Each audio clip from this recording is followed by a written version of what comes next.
பீதா சுதன் பரிஸ்டாவின் பெயராலே ஆமேன். மரியே வாழ்க. இன்றைய வார்த்தை, ஆண்டவர் என் பக்கம் இருக்க நான் ஏன் அஞ்ச வேண்டும்? மனிதர் எனக்கு எதிராக என்ன செய்ய முடியும்? The Lord is with me, I will not be afraid. What can anyone do to me?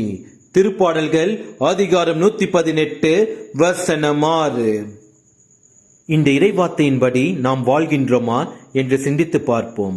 தீய எண்ணம் கொண்ட மனிதர்களுக்கு பயந்து கீழ்ப்படிந்து கடவுள் இயேசு கிறிஸ்துவை மறந்து தீய மனிதர்களோடு இணைந்து செயல்பட்ட நேரங்களை சிந்தித்து பார்ப்போம். இவ்வாறு செயல்பட்டதற்கு வேதனைப்பட்டு அழுது கடவுள் இயேசு கிறிஸ்துவை மறுதலித்து வாழ்ந்ததற்கு உண்மையான மனஸ்தாபப்பட்டு மனம் வருந்தி மன்னிப்பு கேட்போம். நொறுங்கொண்ட இதயத்தோடு நம் கடவுள் இயேசு கிறிஸ்துவிடம் நாம் கேட்கும் மன்னிப்பை ஒருபோதும் நம்முடைய கடவுள் இயேசு கிறிஸ்து தள்ளிவிட மாட்டார். நம் கடவுள் இயேசு கிறிஸ்துவின் மன்னிப்பை பெற்று தூய வாழ்வு கொண்ட மனிதர்களாக நேர்மையோடும் நீதியோடும் வாழ நம் கடவுள் இயேசு கிறிஸ்துவிடம் வரம் வேண்டி ஜெபிப்போம். இயேசுவுக்கே புகழ், மரியே வாழ்க. ஆமேன். அமலோர் பவியே அருள் நிறை தாயே வாழ்க வாழ்க. மாசர கண்ணியே மாபெரும் தாயே வாழ்க வாழ்க. அமலோர் பவியே அருள் நிறை தாயே வாழ்க வாழ்க. மாசர கண்ணியே மாபெரும் தாயே வாழ்க வாழ்க. வாழ்க தாயே வாழ்க நீயே வாழ்க வாழியவே. அன்னையே வாழ்க அமளியே வாழ்க வாழ்க வாழியவே. அமலோர் பவியே அருள் நிறை தாயே வாழ்க வாழ்க. மாசர கண்ணியே மாபெரும் தாயே வாழ்க வாழ்க.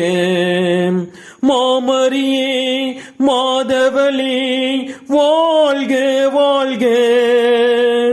மாந்தர்களை காப்பவளே வாழ்க வாழ்க.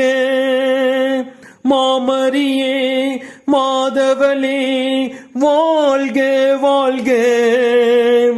மாந்தர்களை காப்பவளே வாழ்க வாழ்க. மனமகிழ்ந்து பாடிடுவோம் வாழ்க வாழ்க.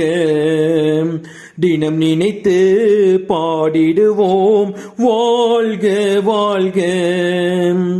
அமலோர் பவியே அருள் நிறை தாயே வாழ்க வாழ்க. மாசர கண்ணியே மாபெரும் தாயே வாழ்க வாழ்க. வாழ்க தாயே வாழ்க நீயே வாழ்க வாழியவே.